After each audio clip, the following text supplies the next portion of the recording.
हमारे चैनल को सब्सक्राइब करें और बेल आइकन दबाएं।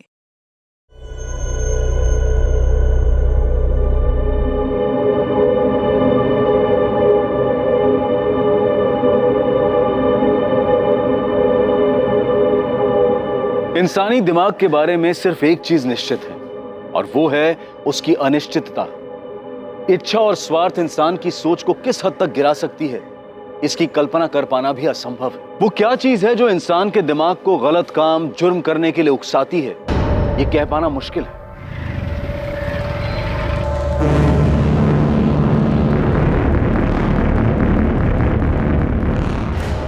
हाँ, सब सही बोले आप। प्रताप राव मेरे से कर्जा लिया था, लेकिन उसमें क्या, ये तो मेरा धंधा है। जैसे अभिजीत वाघमारे, उसे भी कर्जा दिया था ना तुमने। आप उसके कर्जे को प्रताप राव के कर्जे से जोड़कर क्या खिचड़ी पका रहे हो? खिचड़ी तुम्हें समझ तो आ गई हो, बस नाटक कर रहे हो। चुपचाप चलो हमारे साथ। प्रदीप, ध्यान रख, मैं ये तो हो। हाँ, मैंने धमकी दी थी मैडम, पर वो धमकी नहीं थी, बस बातचीत थी। हमारे भी बातचीत करने के तरीके से तो अच्छे से वाकिफ होगा कुणाल। काफी बार अंदर जो गया है। मैडम बता तो रहा हूँ, आरती विनीत से बहुत प्यार करती थी, विनीत भी उसको पसंद करता था, खाली निकिता की वजह से छुपा रहा था। निकिता भी कम नहीं थी मैडम, विनीत को कब्जे में करके रखा था उसने, फंसाया था उसको। देख, मेरे को बिल्कुल पसंद नहीं है कि तू एक साइड में मेरी बहन के साथ लाइकिंग खेले और दूसरी साइड में वो निकिता के साथ चक्कर चलाए। कुणाल प्लीज समझना, मैंने निकिता को कमिट किया है। कट हो गया अभी वो।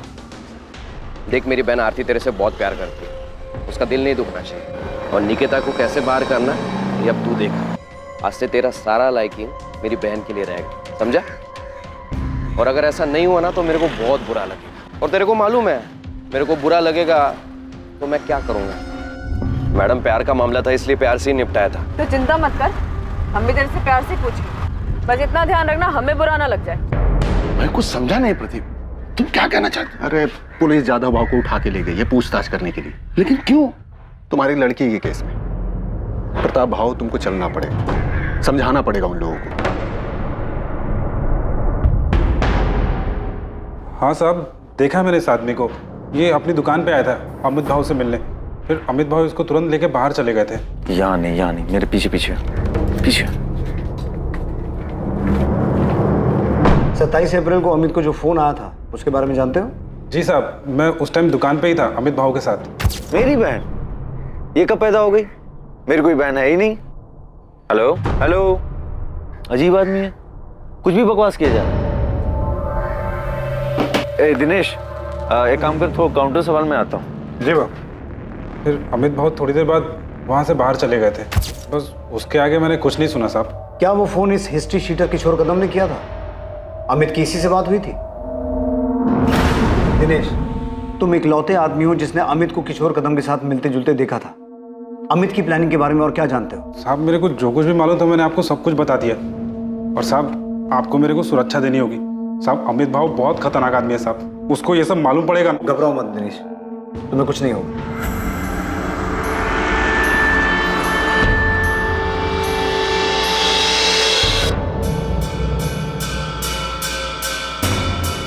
मोहिते, माणे, मैंने महाबलेश्वर पुलिस को फोन कर दिया है, अभी निकलो, अमित भावे को उठा के लाओ। जी सर।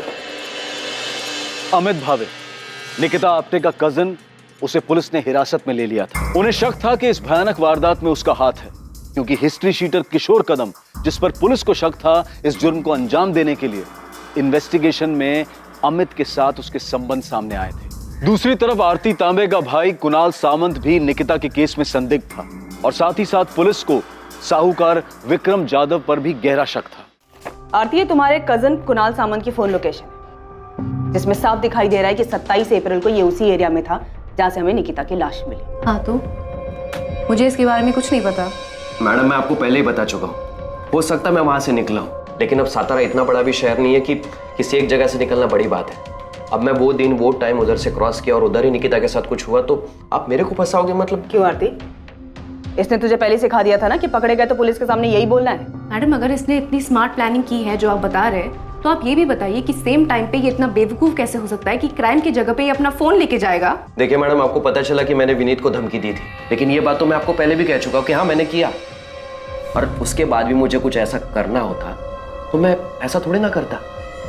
जिससे आपको कोई सबूत मिले और आप मुझे सीधा पकड़ ले? नहीं कुणाल, तू हर चीज में फेल हुआ है। तूने निकिता के मर्डर को सुसाइड दिखाने की कोशिश की है, जिसमें तू कामयाब नहीं हुआ है, तो उसमें भी फेल ही हुआ है। ये क्या बात कर रही है मैडम आप?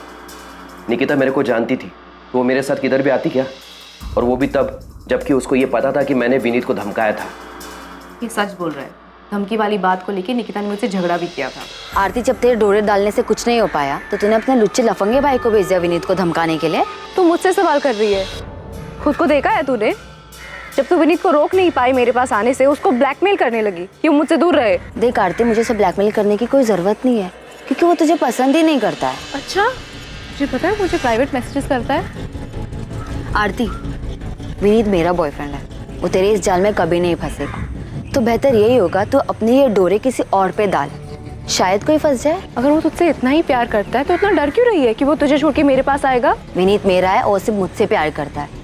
ये सारी बकवास ना तो अपने दिमाग से निकाल दे कि तेरे इस छिछोरे भाई को विनीत को धमकाने के लिए भेजेगी और वो तेरा हो जाएगा, क्योंकि ये सब करके भी तू देख चुके हो बुरी तरीके से हार गई है। तो एक लूजर है और लूजर ही रहेगी, समझी? दूर रहे विनीत से। मैंने कुणाल से सिर्फ हेल्प मांगी थी और उस हेल्प का मतलब किसी को नुकसान पहुंचाना नहीं था। मेरा और निकिता का खुला झगड़ा था, सबके सामने था, हम छुप के नहीं लड़ रहे थे, और इसके लिए मैं निकिता के साथ ऐसा कुछ करूंगी? मैडम मेरी हिस्ट्री है, मैं जुआ खेलता हूँ, पॉकेट मारता हूँ, लेकिन रेप जैसी गंदी हरकत मैंने कभी नहीं की और ना ही मैंने किसी का मर्डर किया। मैं जानता हूँ मैडम आप मेरे पे भरोसा नहीं करोगे, पर क्या निकिता मेरे पे भरोसा करती? वो मेरे साथ ऐसे ही आ जाती क्या? और मैं उसके साथ ऐसा सब कुछ करता तो वो चीखती चिल्लाती भी नहीं। कुणाल, निकिता का फोन कहाँ है? अरे मैडम,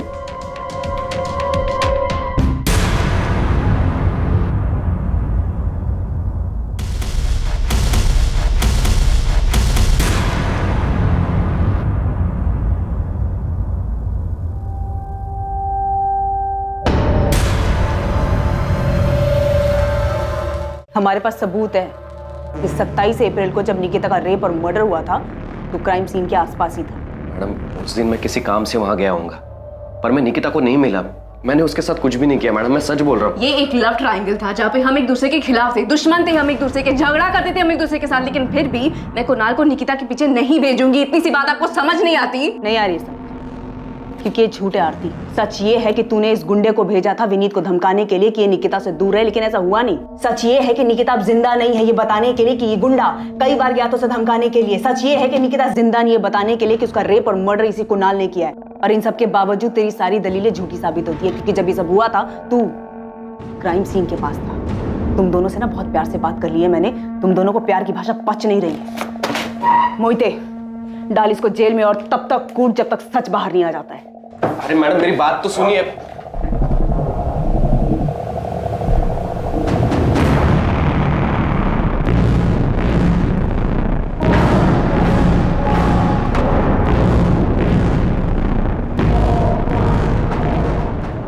अगर हम विक्रम जाधव से पूछताछ कर रहे हैं तो इसमें आप इतना परेशान क्यों हो रहे हैं? आप मेरी परेशानी अच्छी तरह समझते हैं साहब। घुमा फिरा के आप यही कहना चाहते हैं ना साहब कि मैंने जाधव बाबू से कर्जा लिया था और अपनी बेटी को उसके पास भेजा था ताकि ये कर्जा माफ हो जाए। हमने तो ऐसा नहीं कहा। तो फिर और क्या पूछेंगे विक्रम बाबू से आप? मेरी चचेरी बहन के बेटे अमित के खिलाफ सबूत है ना आपके पास? उसने किया है सब कुछ, पूछिए उससे। हम ना तो अमित भावे को बख्शेंगे ना ही विक्रम जाधव को। फिर चाहे आप खुद निकिता के पिता आके हमें ये क्यों ना कहें कि हमें किससे पूछताछ करनी है और किससे नहीं। आप ये कहना चाहते हैं कि एक बाप ने खुद अपनी बेटी को उस आदमी के पास भेजा था जिससे उसने कर्जा लिया था? प्रताप राव जी, हम किसी ऐसे नतीजे पर नहीं पहुंचे हैं, लेकिन आप जिस तरीके से जोर देकर इस बात पे अड़े हुए हैं कि हमें विक्रम जाधव से पूछताछ नहीं करनी चाहिए, उससे कुछ चीजों पर शक हो रहा है। आपके लिए बेहतर होगा हमें हमारा काम करने दीजिए।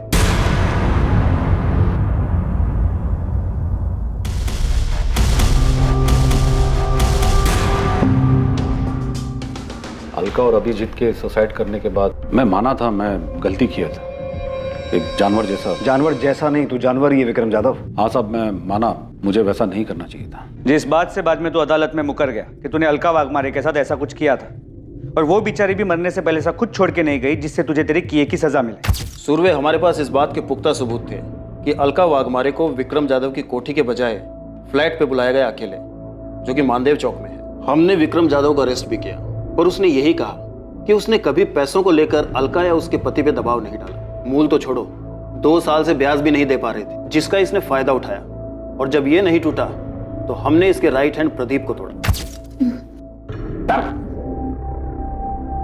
एक आदमी और एक औरत ने सुसाइड किया प्रदीप, और तू जानता है कि ये सब तेरे उस जादव भाव के इशारे पे हुआ है। देख, वो तो जेल में जाएगा ही, अगर तू नहीं बोला तो तू भी जेल जाएगा। सच बोल रहा हूँ, अलका बहन खुद उधर आई थी। साहब ने खाली अभिजीत भाव को बोला था, अभिजीत भाव ने खुद अलका बहनी को उधर भेजा था साहब। जादव भाव, इनके घर का कीमत अभी कुछ 14-15 लाख होगा, उतने में हो जाएगा। भाव, मैं हाथ जोड़ता हूं भाव, ऐसा मत करो भाव, सर से छत मत छीनो भाव, मैं सारा पैसे दे दूंगा भाव। तू खाली बोलता है, लौटाता नहीं। शुरू में खाली 4 महीना तू ब्याज भरा है, उसके बाद हर बार तू आता है खाली जबान देकर चला जाता है। अभी क्या करेगा तेरा खाली जबान का मैं? जैसे जैसे होगा पैसे दे दूंगा भाव। ठीक है, अभी अगर तू ये जबान और दुहाई देने की बात छोड़कर कुछ और देने की बात करे तो मैं तेरा थोड़ा बहुत ब्याज, थोड़ा बहुत क्यों, बहुत सारा पैसा भी माफ कर सकता हूं। जादव भाव ने खाली प्रपोजल दिया था, कोई जबरदस्ती नहीं की थी। प्रपोजल नहीं कहते इसे, इसे कहते हैं मजबूरी का फायदा उठाना, समझा? जिस दिन तेरे सेठ ने अलका के साथ ये सब कुछ किया था ना, उसी दिन अलका और उसके पति अभिजीत ने सुसाइड कर लिया था। पाड़ेकर, तुम्हें क्या लगता है निकिता के केस में भी यही हुआ होगा? इस विक्रम यादव ने निकिता के बाप को प्रपोजल दिया, विक्रम ने निकिता के साथ जबरदस्ती की और 100% यही हुआ होगा। नहीं तो एक सीधी सादी पढ़ने लिखने वाली लड़की जिसकी लाइफ में कोई प्रॉब्लम नहीं है, वो भला अचानक सुसाइड क्यों करेगी? पता नहीं, लेकिन मुझे यकीन है कि ये सुसाइड नहीं, मर्डर है। फिर बोल नहीं सकता, मगर ये कंफर्म है कि ये आदमी औरतों के मामले में घटिया है। साहब, मैं मानता हूं मैंने गलत किया, पर अभिजीत और अलका के बाद आई शपथ मैंने ऐसा कुछ नहीं किया। और ऊपर से जब मेरे को पता चला कि प्रताप राव के साथ ऐसा कुछ हुआ है तो मैंने सामने से खुद जाकर उसका कर्जा माफ किया। तो तू अब धर्मात्मा बन गया है जो सामने से जाके माफ किया? नहीं साहब, मैं धर्मात्मा नहीं बना साहब, मैं डर गया था। जब मुझे पता चला कि प्रताप राव के लड़की ने सुसाइड की करके, तो मेरी हालत टाइट हो गई। मैं समझ गया कि ले दे के प्रताप राव के कर्जे की बात सामने आएगी तो मेरी भी हिस्ट्री खुल जाएगी।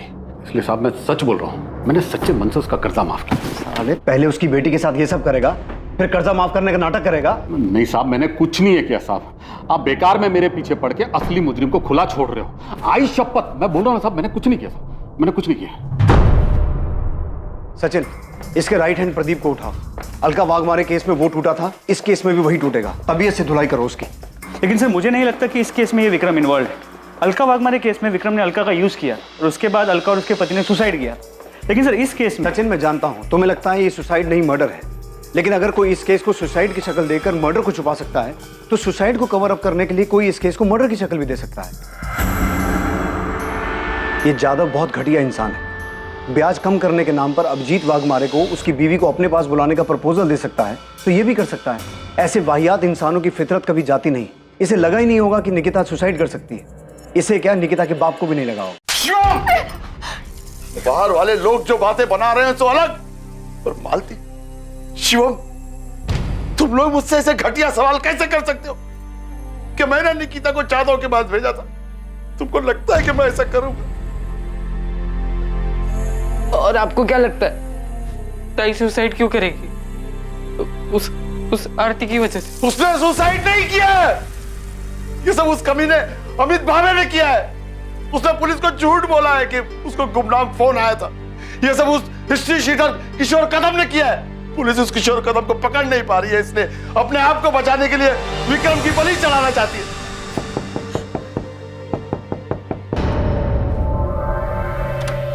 बताइए, अब आप क्या नया बताने आए? बताने नहीं, पूछने आया हूं। आपने हमें ये क्यों नहीं बताया कि विक्रम यादव आपसे मिलने आया था, पर आप दोनों के बीच में डील हुई थी? मैं तुम लोगों का ख्याल रखेगा, तेरा भी, शिवम का भी, समझ लेना। अब तेरे को कोई भी पैसा वापस देने का जरूरत नहीं है। मैं तेरा सारा कर्जा माफ कर रहा हूं। मैं तेरा दुख समझ सकता हूं। तो अगर वो खुद चल के मेरे पास आया और बोला कि तेरा कर्जा माफ, तो इसका मतलब आप ये निकालेंगे कि मैंने अपनी बेटी को उसके पास भेजा था? हम सिर्फ अपना काम कर रहे हैं। आपकी बेटी के मौत के बाद ये विक्रम यादव जैसा घटिया आदमी अचानक इतना संत कैसे बन गया? मुझे नहीं पता, नहीं पता मुझे। मेरी हालत ठीक नहीं थी, इसलिए मैं पूछ भी नहीं पाया। इसका ब्याज टाइम पे दिया है मैंने, जाके पूछ लो उसको। विक्रम जाधव जो होगा सो होगा। आपकी हिम्मत कैसे है मेरे बारे में ऐसा सोचने की कि मैंने अपनी बेटी के साथ ऐसा कुछ किया है? ये सब उस अमित को बचाने के लिए तो नहीं कर रहे हैं आप? कितना पैसा खिलाया उसने ये सब केस घुमाने के लिए, हाँ? और सुसाइड बोल के केस बंद करने के लिए कितना पैसा दिया है उसने?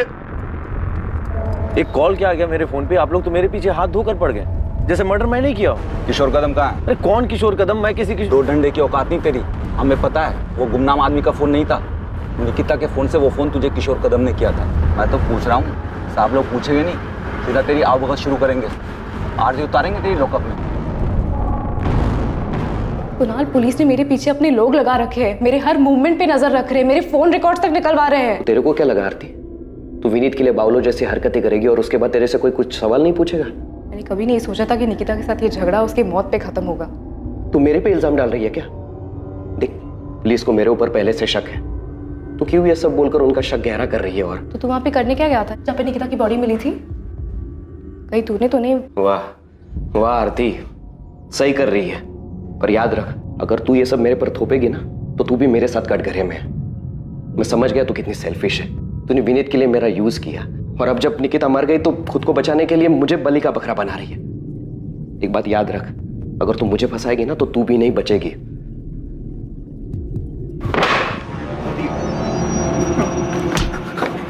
पिछली बार तू बच गया था, इस बार नहीं बचेगा। मैं सच बोल रहा हूं, तेरी लाश तक नहीं मिलेगी।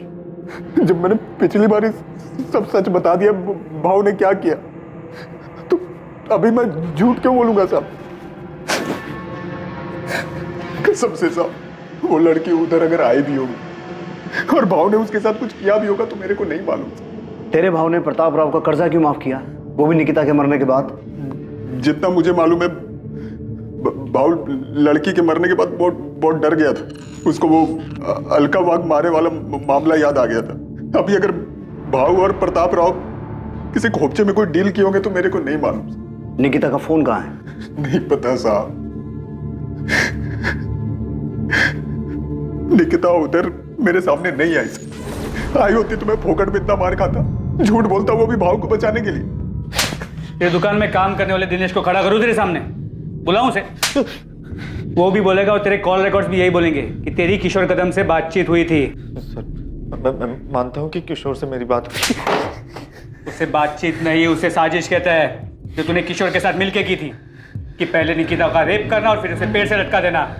बोल, यही प्लानिंग की थी ना तूने? नहीं सर, मैंने किशोर कदम को हायर किया था सिर्फ प्रताप मामा को धमकाने के लिए, ताकि वो मेरी जमीन मुझे वापस कर दे। और जो केस कोर्ट में चल रहा है वो केस कोर्ट के बाहर ही खत्म हो जाए। केस तो बहुत लंबा चलेगा और बहुत भारी पड़ेगा तुझ पे। सिर्फ धमकी देने के लिए हायर किया था उसे, तो प्रताप राव को धमकी दी उसने? सर, मुझे नहीं पता कि काम किया कि नहीं किया, लेकिन निकिता को नुकसान पहुंचाने जैसी कोई बात नहीं हुई थी। भाव, खाली धमकी देने से कुछ नहीं होगा। उनको मालूम हो जाएगा धमकी तुम दिलवाए। पहले से कितना लुच्चा है तुम लोगों का, मालूम नहीं है तुमको? अब लेकिन ऐसा कुछ और नहीं करने का है, सिर्फ धमकी देना है, सिर्फ धमकी। तो अभी बोले ना उसका एक बेटा है, एक बेटी है, दोनों में से किसी एक को। अरे नहीं, ऐसा कुछ नहीं कराना है। ठीक है, फिर खाली धमकी का 1 लाख लगेगा, 50 एडवांस। और एक बार धमकी देने से कुछ नहीं होगा, कम से कम 3-4 बार देनी पड़ेगी, तब जाके असर होगा। ठीक है, ये रहा एडवांस। और याद रहे, हाँ, सिर्फ धमकी देनी है, सिर्फ धमकी। किशोर कदम कहाँ है? सर, मुझे नहीं पता कहाँ है। तूने निकिता को इसलिए टारगेट किया था ना कि तूने उसे सेटलमेंट करवाने के लिए फोन किया था और उसने तुझे उल्टा सुना दिया? नहीं सर, मैंने ऐसा कुछ भी नहीं करवाया, और किशोर को सिर्फ मैंने जबानी धमकी देने के लिए कहा था। और तुझे क्या लगा वो इतना दूध का दूल्हा है कि तू जितना कहेगा वो उतना ही करेगा? साले रेप की हिस्ट्री है उसकी। किशोर कदम का फोन कब से बंद है? जब से क्या? जब से निकिता के नंबर से मेरे नंबर पे फोन आया था, तब से उसका नंबर बंद है। तुझे उस दिन फोन किशोर ने किया था, अपने फोन की बजाय निकिता के फोन से। उल्टा तुझे ही टोपी पहना गया वो, है ना? तो मुझे भी उस दिन 1 मिनट के लिए ऐसा ही लगा था कि कहीं किशोर ने कोई अलग कांड तो नहीं कर दिया, लेकिन मैं सच कह रहा हूँ सर, उस दिन फोन पर किशोर नहीं था। अजीब आदमी है, कुछ भी बकवास किया जा रहा है। तो मुझे बाद में ठनका कि कहीं किशोर ने मुझे फंसाने की कोई चाल तो नहीं चल दी। सर, मैं बहुत घबरा गया था। मैंने किशोर को फोन किया, उसका फोन बंद आ रहा था। सर, आज तक बंद है। तो तू उसी टाइम समझ गया था कि बहन मतलब निकिता और किशोर ने 100% उसके साथ कुछ किया है। उस दिन किशोर को सिर्फ मैंने धमकी देने के लिए कहा था और कुछ नहीं। और जो फोन पे आवाज थी सर वो किशोर की नहीं थी। सर मैं सच कह रहा हूँ, मैं झूठ नहीं कह रहा। उस समय तक सारे नंबर मेरे मोबाइल में ट्रांसफर नहीं हुए थे और किशोर को सिर्फ मैंने धमकी देने के लिए पैसे दिए थे। अच्छा, मतलब वो रेप और मर्डर उसने अपने मन से किए थे। चल मान लिया हमने कि तू बहुत ही शरीफ आदमी है। जा महाबलेश्वर जा अपने घर, जा आराम कर जा।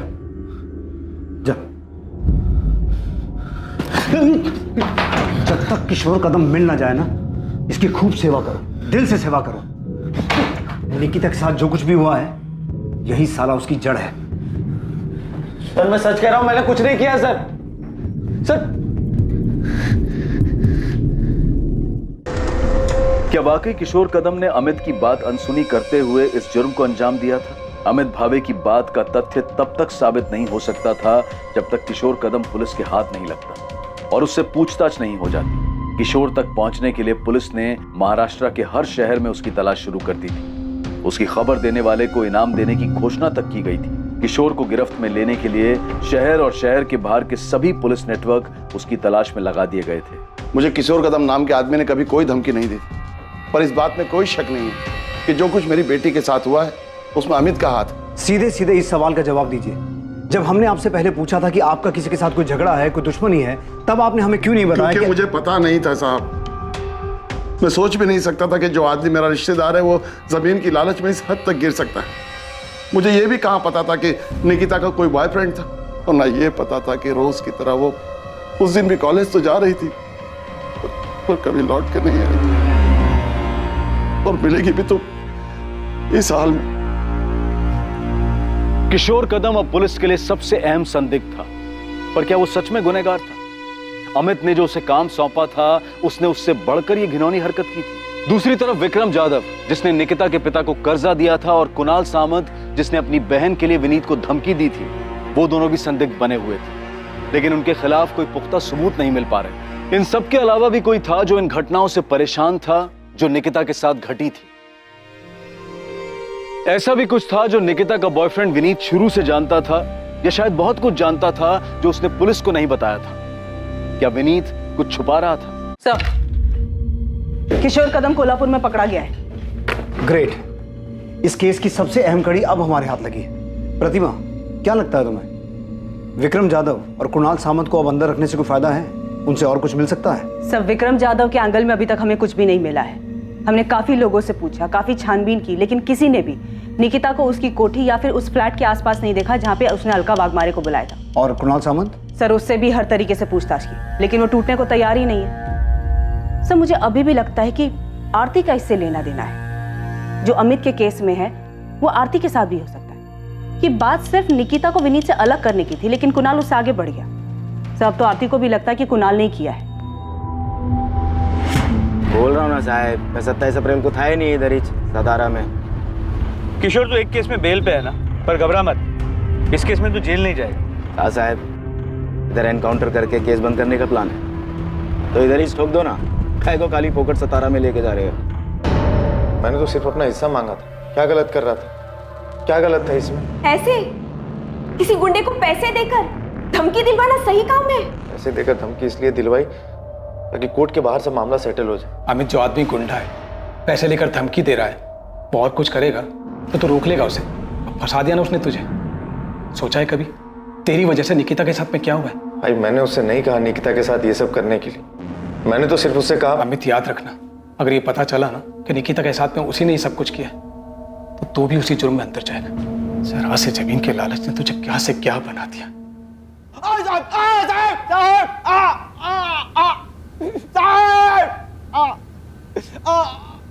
तीन दिनों तक लगातार पूछताछ और मार खाने के बावजूद किशोर कदम ये कबूल करने को तैयार नहीं था कि उसने ये जुर्म किया था।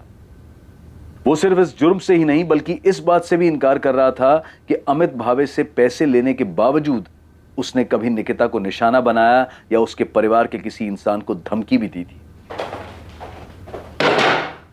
सोच ले किशोर, यही सड़ता रहेगा, बाहर की हवा कभी नसीब नहीं होगी। ना तुझे ना अमित भावे को। थक जाओगे साहब, मैं फिर भी यही बोलूँगा। हम नहीं थकेंगे, हमारी चिंता मत कर। अब अगर अपनी सलामती चाहता है तो ये बता कि रस्सी कहां से खरीदी? हाथ से गला घोंट के मारा या रस्सी गले में डाल के? साहब, जब इतना मान के बैठे हो तो मेरे मुंह से सुनने का क्या मतलब?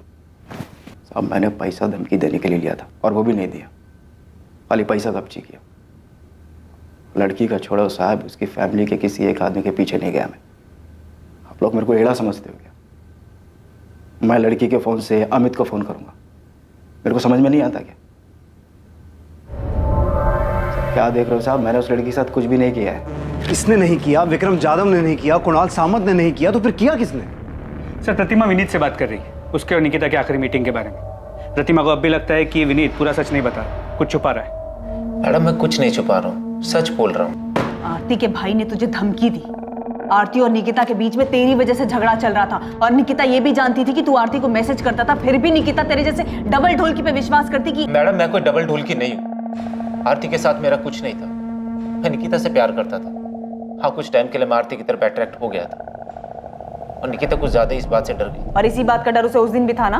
नहीं, वो नाराज थी कि मैंने आरती को मैसेज की और इसी बात से परेशान थी। वो ये समझ ही नहीं रही थी कि वो मुझे लेके बहुत ज्यादा पॉजेसिव हो रही थी। परेशान हो गया था उसकी इस आदत से। और इस परेशानी का हल तूने ये निकाला कि उसे आरती? नहीं, बिल्कुल नहीं। हाँ, मुझसे थोड़ा तंग जरूर आ गया। निकिता, तुम सिर्फ अपने बारे में सोचती हो, तुम्हें जो ठीक लगता है वही होगा, और मैं चाहूँ या ना चाहूँ मुझे भी वही करना पड़ेगा। अब मुझे भी लग रहा है कि मुझे सोचने के लिए टाइम चाहिए। क्या सोचने के लिए टाइम चाहिए? कि क्या बहाना बना के मुझे छोड़ सको, कैसे उस आरती के पास जा सको? मुझे अपने बारे में सोचने के लिए टाइम चाहिए, क्या सही है क्या नहीं। हर बात तुम्हारे और आरती के बारे में नहीं होती। पक चुका हूँ यार तुम दोनों से। क्या कहा तुमने? तुम पक चुके हो मुझसे? निकिता, हमें एक दूसरे को थोड़ा टाइम देना चाहिए, ये हम दोनों के लिए अच्छा रहेगा।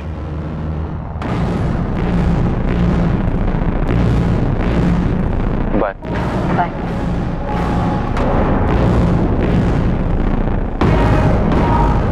आरती को लेकर उस दिन फिर हमारे बीच में झगड़ा हुआ।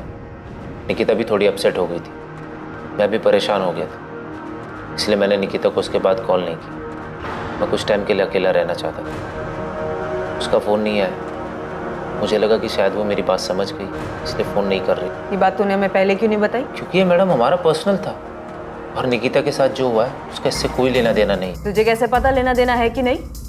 वो मवाली कुणाल या उसकी बावली बहन आरती, उन्होंने निकिता के साथ कुछ नहीं किया होगा? नहीं, मुझे नहीं लगता उन्होंने कुछ किया। मुझे लगता है निकिता के साथ कुछ और हुआ है। कुछ और मतलब? ये तो मुझे नहीं पता, पर जो भी हुआ है उसका मुझसे कोई वास्ता नहीं।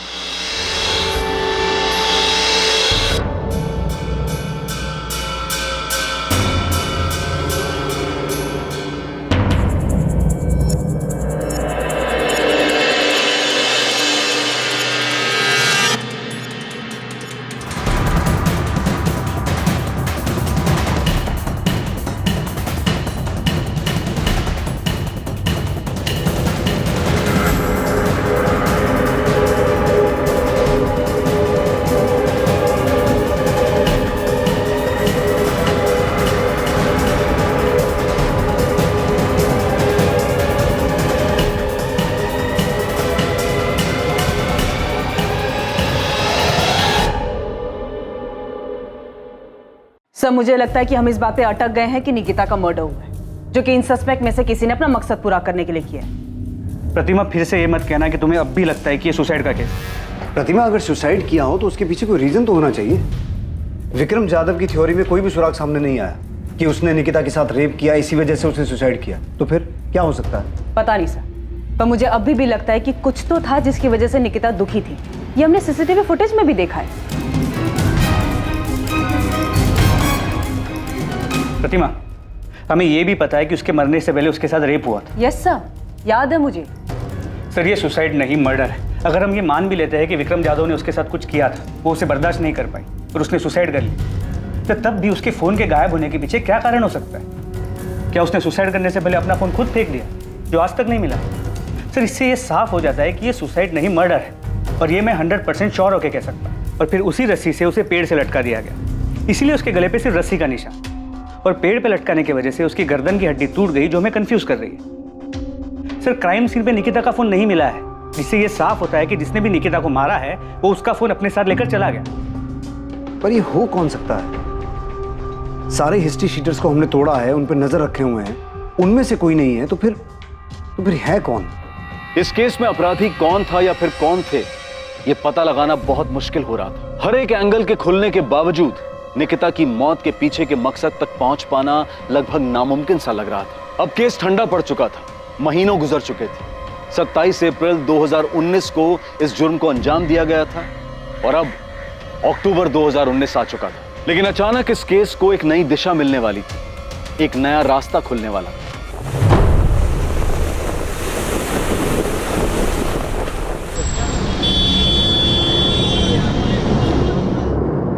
हाँ, IMEI नंबर यही है कि निकिता आप्टे का ही फोन है। कहाँ ऑन हुआ ये फोन? मुंबई में ऑन हुआ? जी सर। और निकिता के फोन में जो नंबर यूज हो रहा है वो ये है 44761। इस नंबर की पूरी डिटेल्स मंगवा ली है।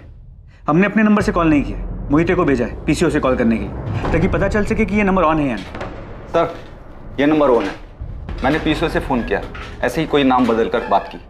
किसी आदमी ने फ़ोन उठाया था, बोला कि आपने जो नंबर लगाया रॉन्ग नंबर है। मैंने पूछा ये मुंबई का नंबर है? उसने कहा हाँ। सर, मैंने उससे और कुछ नहीं पूछा, ये सोच करके कहीं वो अलर्ट ना हो जाए। गुड। एड्रेस निकालो और उठाओ इस आदमी को। जी सर। और उसे पता ना चले कि हम उसके पीछे हैं।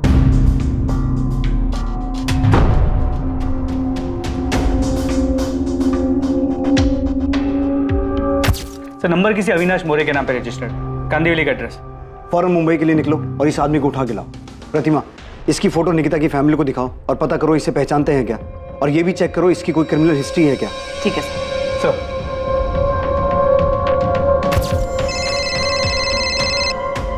हाँ प्रतिमा, इस अविनाश मोरे का कुछ मिला? नहीं सर, निकिता की फैमिली भी इसे नहीं पहचानती, उन्होंने तो इसका नाम तक नहीं सुना।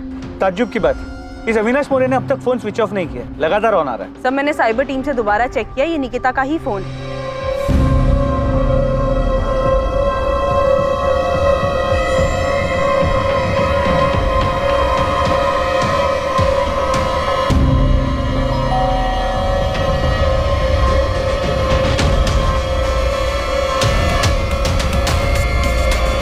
जी अविनाश मोरे?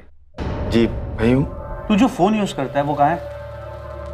आप लोग हैं कौन और ये पूछ क्यों रहे हैं? सतारा पुलिस। और साहब, आप मेरा फोन क्यों देखना चाहते हैं? क्योंकि वो फोन तेरा नहीं, किसी और का है।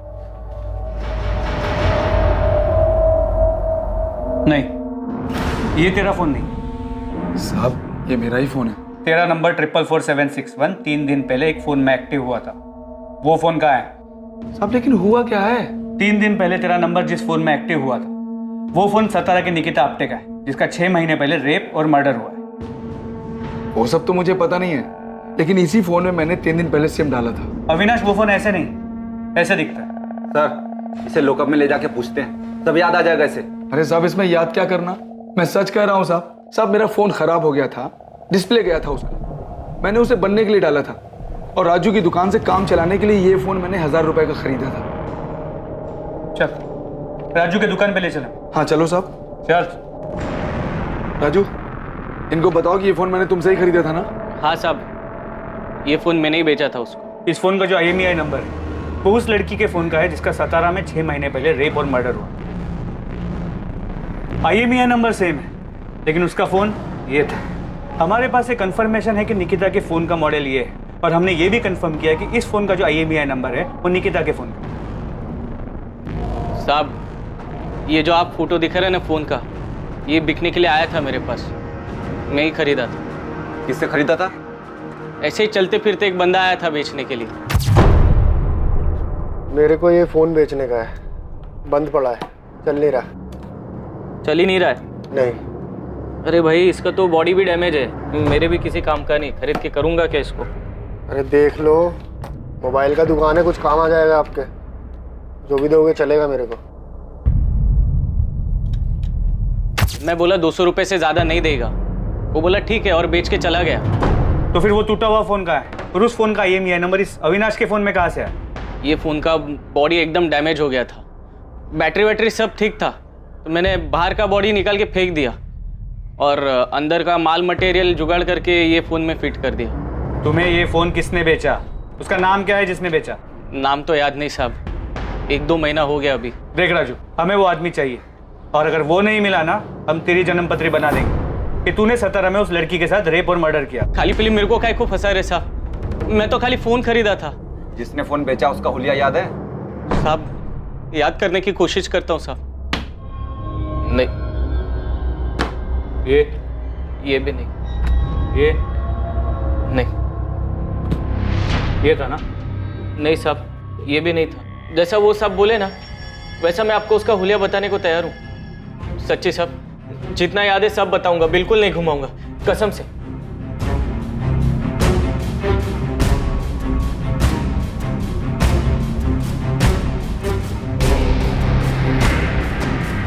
सर, राजू सच बोल रहा है। उसे जितना याद था उसने पूरी ईमानदारी के साथ याद करके स्केच बनवाया। ठीक है, फिर भी यहाँ मुंबई पुलिस को बोलता हूँ इस राजू पे नजर रखें और तुम पता करो कि निकिता के पहचान में कोई है जो इस स्केच वाले आदमी को जानता है। ठीक है सर। स्केच को तुम्हारे फोन और मेल दोनों पे भेजा। ये नहीं पता कि ये स्केच उस फोन बेचने वाले आदमी से कितना मिलता। तुरंत इस स्केच को सभी जगह भेजो और पता करो कि स्केच से मिलता जुलता दिखने वाला भी कोई आदमी है। यस सर, मैं सभी जगह सर्कुलेट कर देती हूँ। राजू की मदद से जो स्केच बनाया गया वो उस आदमी की शक्ल के काफी नजदीक था जिसने राजू की दुकान पर निकिता का मोबाइल बेचा था। वो आदमी वास्तव में मौजूद था और यकीनन सतारा में ही था। और निकिता से जुड़े लोगों में उसके बॉयफ्रेंड विनीत के अलावा ऐसा कोई नहीं था जिसने इस आदमी को देखा था या पहचान सकता था। कौन है मैडम ये नहीं जानते, लेकिन इसे पार्क में देखा है। जहाँ मैं निकिता हमेशा मिलते थे, इसे बहुत बार पार्क में देखा। मुझे बड़ा अजीब लगता था। मैं और निकिता जब भी मिलते थे हमेशा वहाँ होता था। क्या ये हमेशा आसपास रहता था? हाँ, ये स्केच पक्का उसी आदमी की तरह दिख रहा है। अगर ये विनीत और निकिता के हर बार मिलने के वक्त वहाँ होता था तो इसका मतलब है ये सतारा का ही रहने वाला है और शायद कहीं आसपास का ही हो। लेकिन सर इसकी कोई क्रिमिनल हिस्ट्री नहीं है। पर फिर भी मैंने गोविंद और बाकी खबी को काम पे लगा दिया ये पता करने के लिए कि ये कौन है और कहाँ रहता है। गुड, ढूंढो इसे ताकि इस केस को क्लोजर मिले और निकिता को न्याय। सर। प्रतिमा। Yes sir.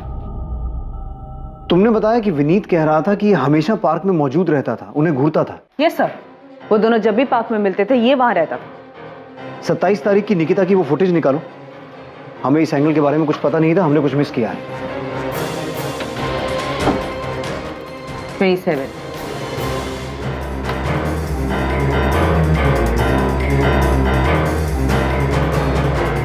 ये निकिता निकली, इसके पीछे तो नहीं दिख रहा है।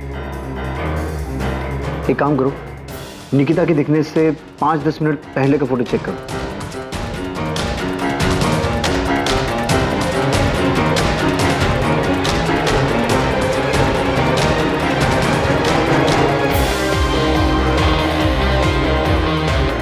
एक मिनट स्टॉप कीजिए इसको। अब नॉर्मल कीजिए।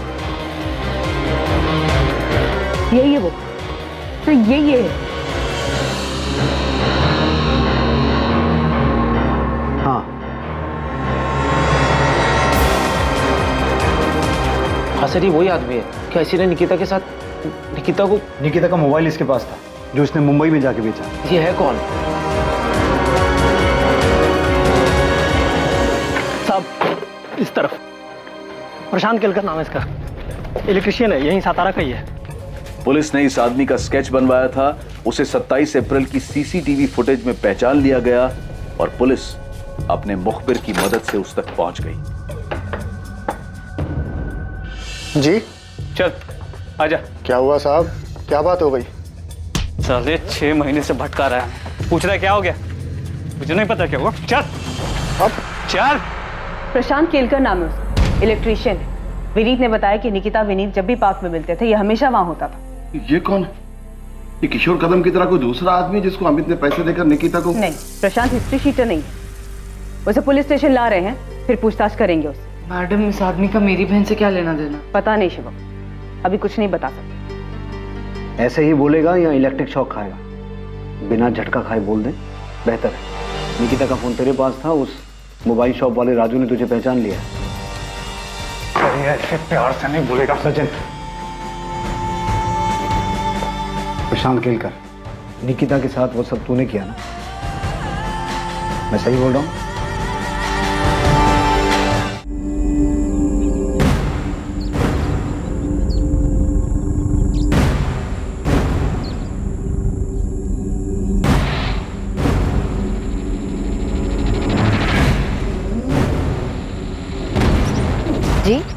आप निकिता है ना? हाँ, क्यों? आपसे कुछ जरूरी बात करनी है। क्या बात करनी है? आप हो कौन? वो मैं आपके पापा को जानता हूँ। पहले बताओ तो सही, आप हो कौन? क्या बात करनी है आपको?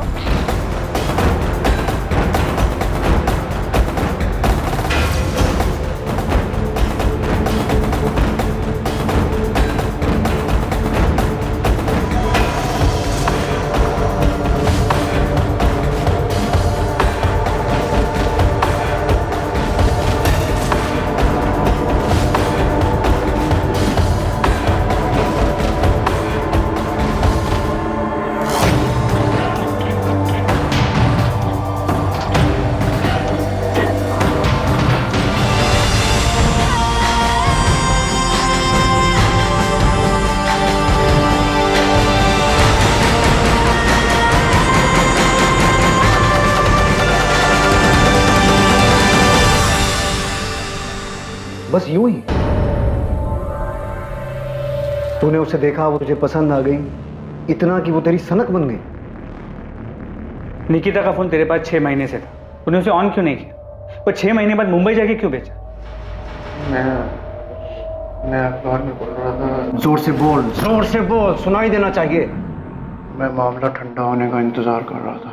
27 अप्रैल का दिन तूने इसलिए चुना क्योंकि निकिता उस रास्ते से जाने वाली थी। हाँ, मैंने पहले भी कई बार कोशिश की थी, पर सड़क पर कोई ना कोई आ जाता था। तो तूने देखा कि 27 तारीख को उस रास्ते पे आसपास कोई नहीं था, सुनसान था, तो तूने ऐसा किया?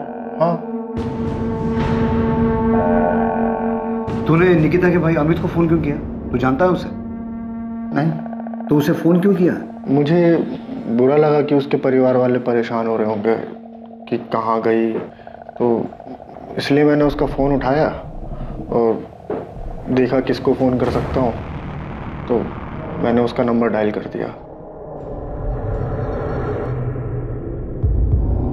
प्रशांत केलकर से बार बार पूछताछ की गई, ये जानने के लिए कि क्या वाकई ये जुर्म उसने अपनी विकृत मानसिकता और यौन आकर्षण के कारण किया था या इसमें कोई और भी शामिल था।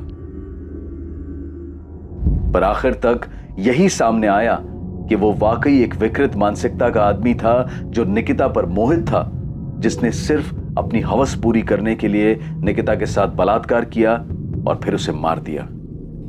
अपराधी, अपराध का मकसद और जिस तरह से इस जुर्म को अंजाम दिया गया था, उसने पुलिस तक को हैरान कर दिया था। इस केस में निकिता के परिवार में जो भी मनमुटाव था वो सामने आ गया था। इस केस के जरिए संपत्ति को लेकर चल रहे विवाद के कारण कोई अपना ही निकिता के पिता को धमकी देने, डराने जैसे गलत इरादे रखता था, वो भी सामने आ गया। साथ ही एक लड़के को लेकर लव ट्रायंगल, प्यार के नाम पर दीवानगी भी सामने आई, जिसमें दो बेस्ट फ्रेंड्स के बीच एक लड़के की वजह से दोस्ती में कड़वाहट आ गई थी। पर निकिता के बलात्कार और हत्या का जो अपराधी था, वो निकिता और उसके जानने वालों के लिए चेहरे से, नाम से पूरी तरह से गुमनाम था। प्रशांत केलकर का इससे पहले कोई क्रिमिनल रिकॉर्ड नहीं था और साथ ही मनोवैज्ञानिक जांच में भी ऐसा कुछ सामने नहीं आया कि उसे कोई मानसिक बीमारी थी। वो पूरी तरह से सामान्य था। ये बेहद दुखद है कि 19 साल की निकिता को किसी की सनक और दिमागी गंदगी की वजह से अपनी जान गंवानी पड़ी। इस केस में जो सबसे बड़ा सवाल पैदा होता है वो ये कि ऐसी विकृत मानसिकता जो सड़क पर चलते इंसानों को, अपने आसपास के लोगों को शोषण का सामान मानती है, उस विकृत मानसिकता को पहचाना कैसे जाए? दरअसल ये मुश्किल है, आसान नहीं है। लेकिन जब भी किसी पर कोई शक हो या पता चले कि आपके आसपास ऐसा कोई व्यक्ति है, तो तुरंत उसकी शिकायत करें। ऐसे लोगों से डरने की बजाय हिम्मत दिखाकर पुलिस में उनकी शिकायत करें और उन्हें उनकी सही जगह पर पहुंचाएं। खुद को और अपने आसपास के माहौल को सुरक्षित बनाएं। अब मैं अनूप सोनी आपसे विदा लेता हूं। फिर मुलाकात होगी एक और नए केस के साथ। देखते रहें क्राइम पेट्रोल सतर्क, सोमवार से शुक्रवार रात 10:30 बजे। और याद रखें, क्राइम और आपके बीच में सिर्फ इतना फर्क है कि आप कितने सतर्क हैं। सतर्क रहें, सुरक्षित रहें। जय। For more updates, subscribe to our channel, click the show links and enjoy watching the videos.